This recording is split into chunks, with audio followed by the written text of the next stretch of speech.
Who is Jesus? It amazes me that that's a question that seems to surprise a lot of people. Like, we've never thought about it. And yet, everybody has an opinion. Everybody has an idea in their mind of who Jesus is. You don't hear anybody say, I've never heard of this Jesus person. Who are you asking me about? At least not in the Western world, or probably most of the whole world. Everybody has heard something and has an opinion within themselves about who Jesus is. In fact, the science fiction writer H.G. Wells wrote, I am a historian. I am not a believer. But this penniless preacher from Nazareth is irrevocably the very center of history.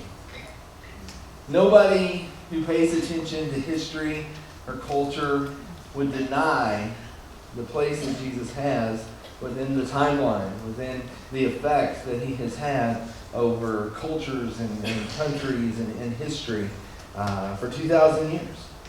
Pretty remarkable for a 2-bit carpenter unceremoniously executed by the Romans out of convenience. And yet few people really pay attention enough to ask who he really is. We have an opinion, but where does that opinion come from? Is it based on something that's fact, or is it just kind of an idea that has formed in our mind based upon the rest of our worldview? Maybe we don't think about it. Maybe a lot of people haven't thought about who Jesus really is, but it's a question that matters profoundly. Is he just a man whose name is somehow remembered today by chance?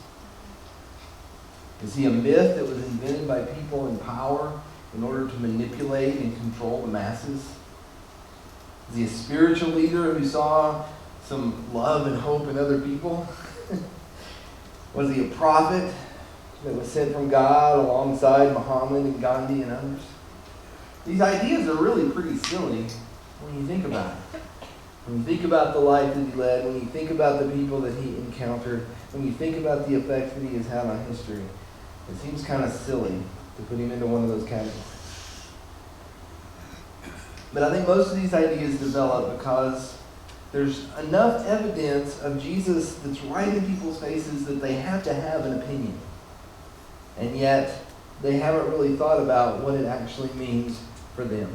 Haven't actually thought about how it should change, how it should affect my life because of who Jesus is. And yet that is exactly what we are challenged with as we begin to look at the real Jesus. So this is our second week looking at the letter to the Colossians that Paul wrote.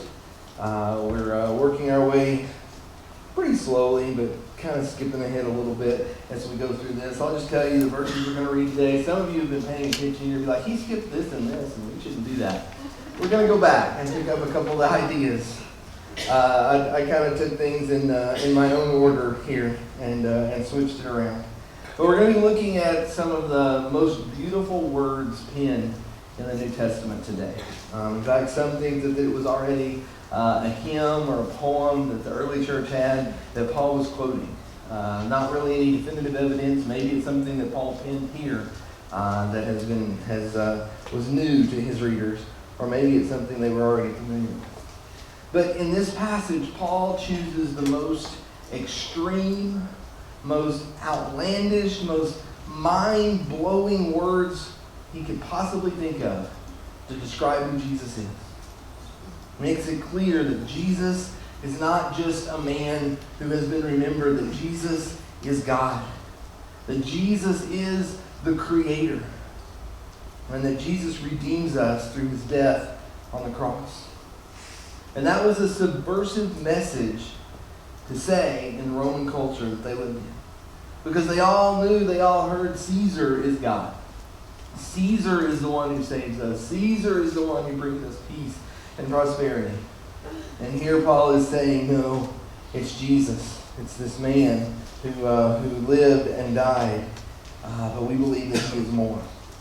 And the amazing thing is that as he wrote this and as the churches read it and this message was spread, people read it and they nodded and they said, yes, Amen.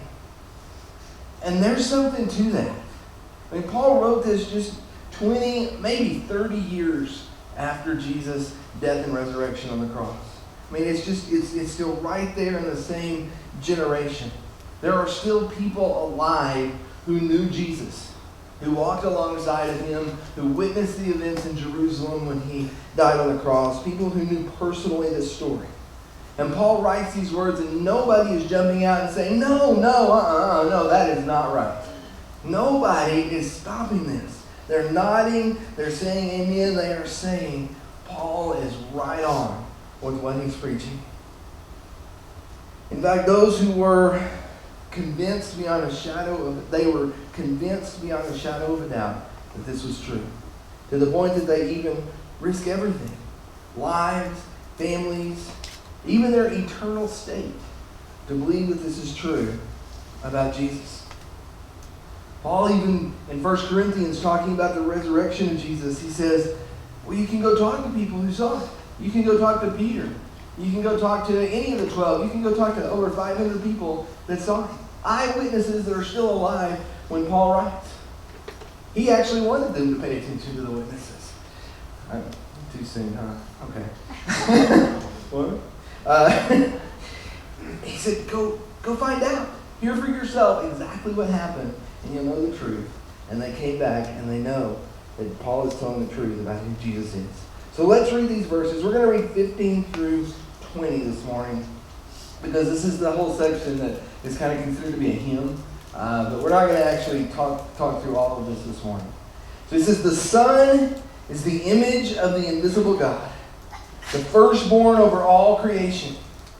For in him all things were created, things in heaven and on earth, visible and invisible, whether thrones or powers or rulers or authorities, all things have been created through him and for him. He is before all things, and in him all things hold together. And he is the head of the body, the church. He is the beginning and the firstborn from among the dead, so that in everything he might have the supremacy. For God was pleased to have all his fullness dwell in him, and through him to reconcile to himself all things, whether things on earth or things in heaven, by making peace through his blood shed on the cross. Wow. There's a lot in these few short verses. There's a lot here, so I hope you had your coffee this morning and stretch your mind a little bit. Just that very first phrase, the Son is the image of the invisible God. And that word image, the Greek word is icon. It's the same word that we would use to say we are created in the image of God. The Hebrew was imago Dei, the image of God. The Greek is the icon. We are the icon. Jesus then is the icon of the invisible God. So as a man, Jesus is the image of what we are created to be. Jesus is the image of who we would be, or should be, or will be when we are fully restored, when God has fully rescued us, delivered us from our sin. But as God, Jesus is the image of who God really is. Think about this. So you ask, who is Jesus? It really, back up maybe a little bit and say, who is God? Because our relationship with God is dependent on our image of him. Our relationship with God is dependent upon the image that we have of God. So if we have this image that God is an unknowable, uninvolved, uncaring, absentee sort of God, maybe he's here, maybe he's not, or maybe he created and he's moved on, and we're not really going to have a relationship at all. Maybe a little bit of tacit acknowledgement, but that's about it. Or we have an image that God is a mean, vengeful, petty God who sends earthquakes and hurricanes to destroy people who don't do what he says. Well, then the relationship we might have would be one of fear or resentment even. The image that we have of God, our relationship with God is dependent upon the image that we have of him. And it goes all the way back to the garden. It goes all the way back to Adam and Eve. And God is just beginning to reveal himself to them. And then they have this choice to eat the fruit. And they have this serpent that tells Eve lies. And he paints this picture of God as some sort of an insecure, lying to protect himself kind of being.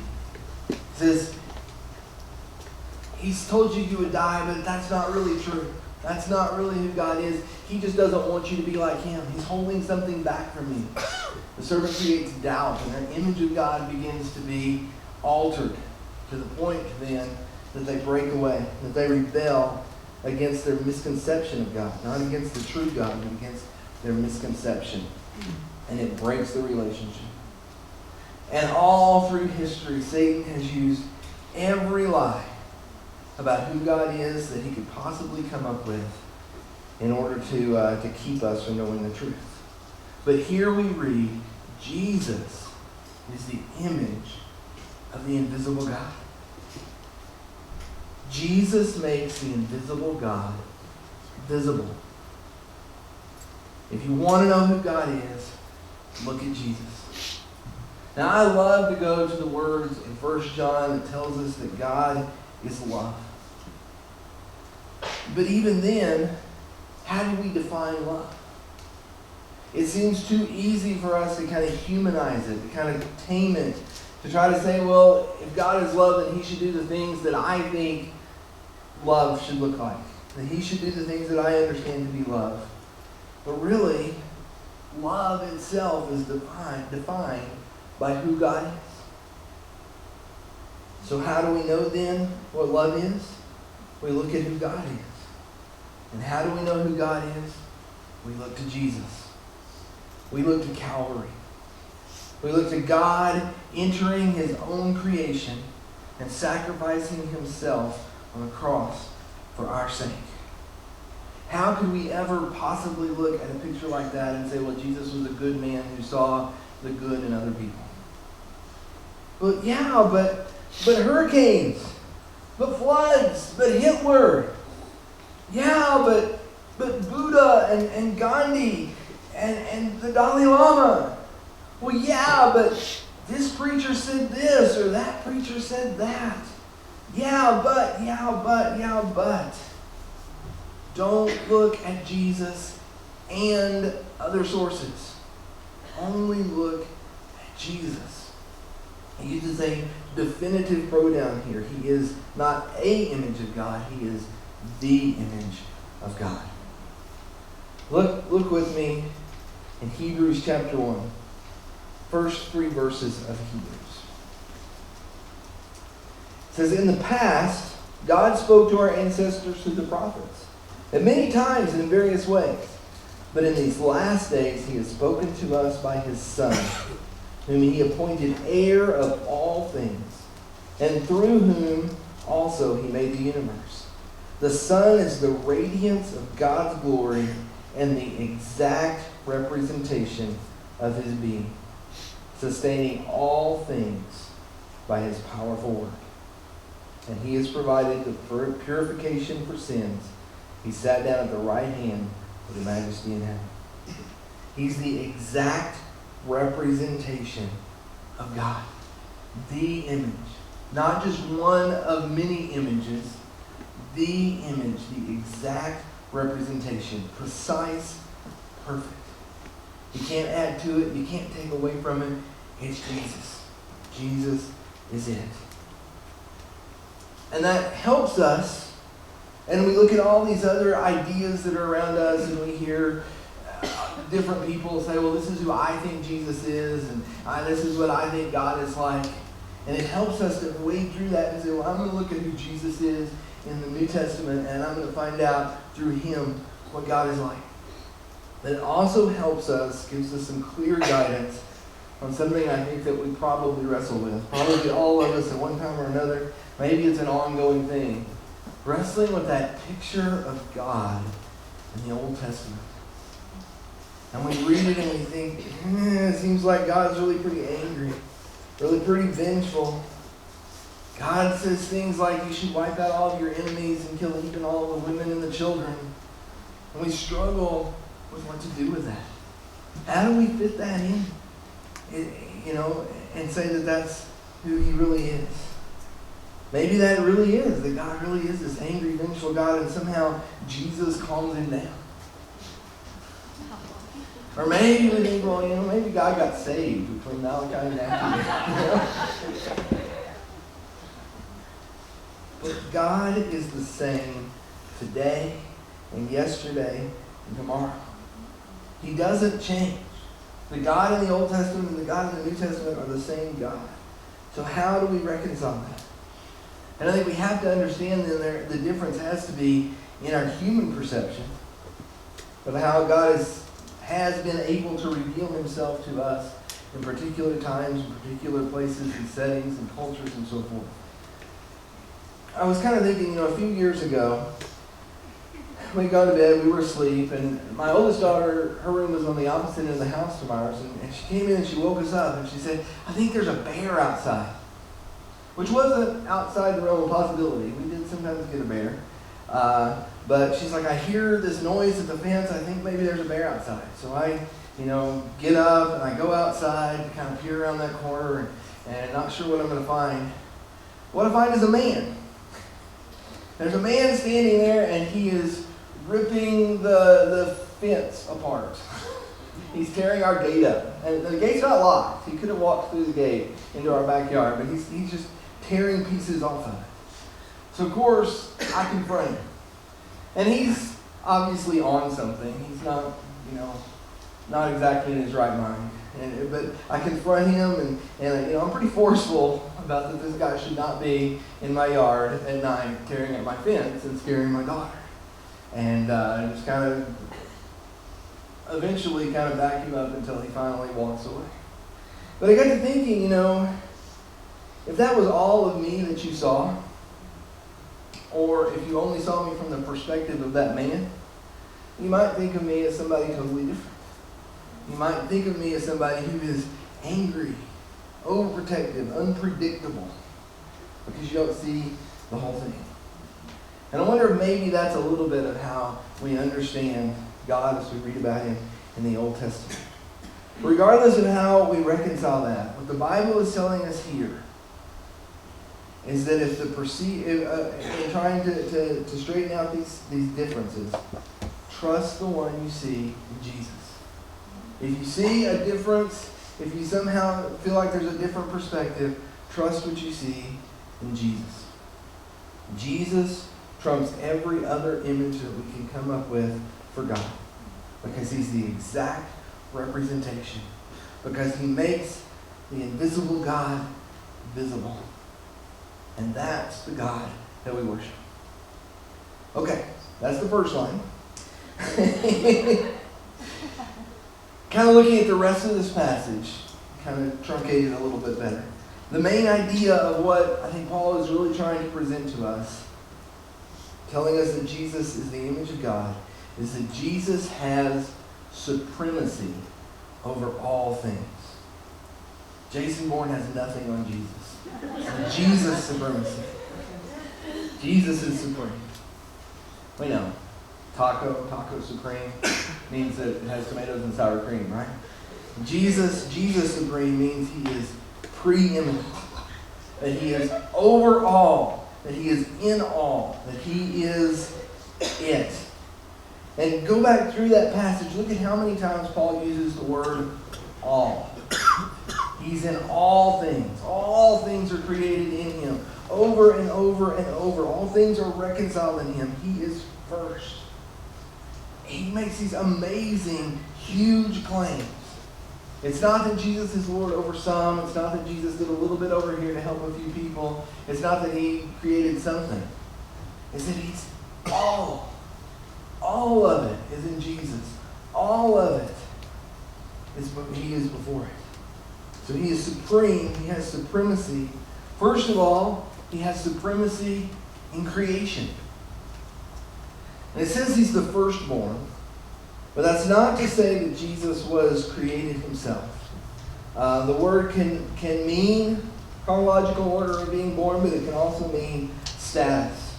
It can be being the foremost, having the rights of inheritance, being supreme. And we know that that's the meaning that Paul has here because of the next line, in him all things were created. He's not created. In him all things were created. John chapter 1 tells us, through him all things were made, and without him nothing was made. It has been made. So Jesus is not part of creation. He is the creator, which means Jesus is God. Jesus is one with the Father. In fact, verse 19 tells us God was pleased to have all his fullness dwell in him. Jesus is fully God. Everything that we could say about God, we say about Jesus. Everything about the Father is true about the Father is also true about the Son, which is why we can see the Father through the Son. And as creator, he has authority over all things. It's his. He's supreme. Both heaven and earth. Both the big, huge things that we see about on the news or that we see in the world and nature, and we look around and we see all the awesome things around us and we say, that's Jesus. But also the little things. Also the song we hear on the radio on our way to church. Also the reminders that we have, the relationships that we have, the things that we say, it's my life and it's not really that big a deal. God's in those things too. Jesus holds all things together. That Hebrews 1 passage said he sustains all things by his powerful word. So everything that is in existence came into existence through him, and it is held together by him. Every second is in Christ and for Christ.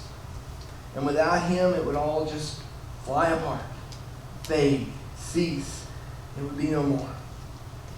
Kind of reminds me of this false argument that's kind of grown up in the whole religion versus science kind of debates, and something, unfortunately, that we bought into in some cases. And that's that God is a God of the gaps. In other words, if you can show that something happens naturally, well, then you don't need God. But then we bring to something that we can't explain, and we say, oh, well, that's got to be God, and we're trying to point to that. Well, there's too much mass in the universe to explain, or too much mass to be explained by the matter that we know. So that must be God, because there's more mass than we can account for. Oh, but then we can show the existence of dark matter. So now we don't need God. Oh, but how does that mass even exist? How does something have mass? That must be God. Oh, but then we can prove the existence of a Higgs boson particle, the so-called God particle. And we don't need God now. Oh, but how could all of these things come together in just the right way for us to have life and for everything to be perfect? And it's just such a small probability that all these things could happen all at once. It must be God. Oh, but Stephen Hawking says, well, the fact that we're experiencing it means that it happened. So you can't really argue the probability of it because it's here. And he argued that there's some sort of a universe generator that spits out universe after universe, and surely there's going to be one with the exact physical properties that we have. We don't need God. God's not a God in the gaps. God is a God in all things. The things that we don't understand and the things that we do understand, God is there. God is in the processes that we know, processes we don't know yet but will someday, and maybe in processes that we never will be able to explain. Jesus is in all of it, sustaining it all in himself. He is such a good creator that he has created a universe that actually makes sense. And then we look at it and we say, well, we don't need him because it makes sense. He's supreme in creation. And Jesus is also supreme in redemption. And this is really what we're going to hit on next week. I just want to highlight a little bit today. It's kind of the unspoken idea in this passage of the fall. Jesus is created. He's in all things. He's here. He has supremacy over it. But then creation is in need of redemption. Something has happened that has caused the world to need redemption, and that's sin, rebellion, a skewed image of God that has led to a breakdown in relationship. And yet it's still the story of supremacy over creation. Because as he brings redemption, he's bringing it to his creation. Jesus redeems it through his blood shed on the cross. First, it said Jesus is the firstborn over creation. And then he says he's the firstborn from among the dead. He has preeminence. He has supremacy, even over death. In all things, he has supremacy. So what do we do with that? First of all, I think we worship. We take the time even to reflect on who Jesus is and on what he has done. And we worship because he's worthy of all the worship that we could ever possibly put together. And we look for his presence in all the things around us, the great and the small. We look for his presence and we worship when we find him there. And the second thing is that we give Jesus his rightful authority in our lives. Put him at the center. Make him supreme in our life. Recenter ourselves in him. Embrace his presence. Embrace his power. Embrace his authority in all things. Let's pray together. Lord Jesus, you are so wonderful, so awesome, that we can hardly even wrap our minds around it. That you have created, that you sustain your creation, that you are in all things, and that all things are under your authority. And that even in a broken world, you bring redemption. That even as things are broken, you still hold those broken pieces in your hand and you put it back together and you put us back together. Lord, what a wonderful, wonderful picture of the God of the universe. We just praise you. Because you are all things and you have done all things for us. When we say God is love, we look to you, Jesus. And we begin to have a picture of what that really means. God who is deeply invested in his creation, deeply invested in us, and who sacrifices even himself to redeem us from the brokenness and the rebellion, the ugliness, the sin that we have brought into this creation. Our minds can't fathom it, and yet we see the truth of it. And Lord, we bend our will to yours. We choose to allow you supremacy in our lives. We choose who Jesus really is for us. And it changes everything. We thank you, Jesus. Amen.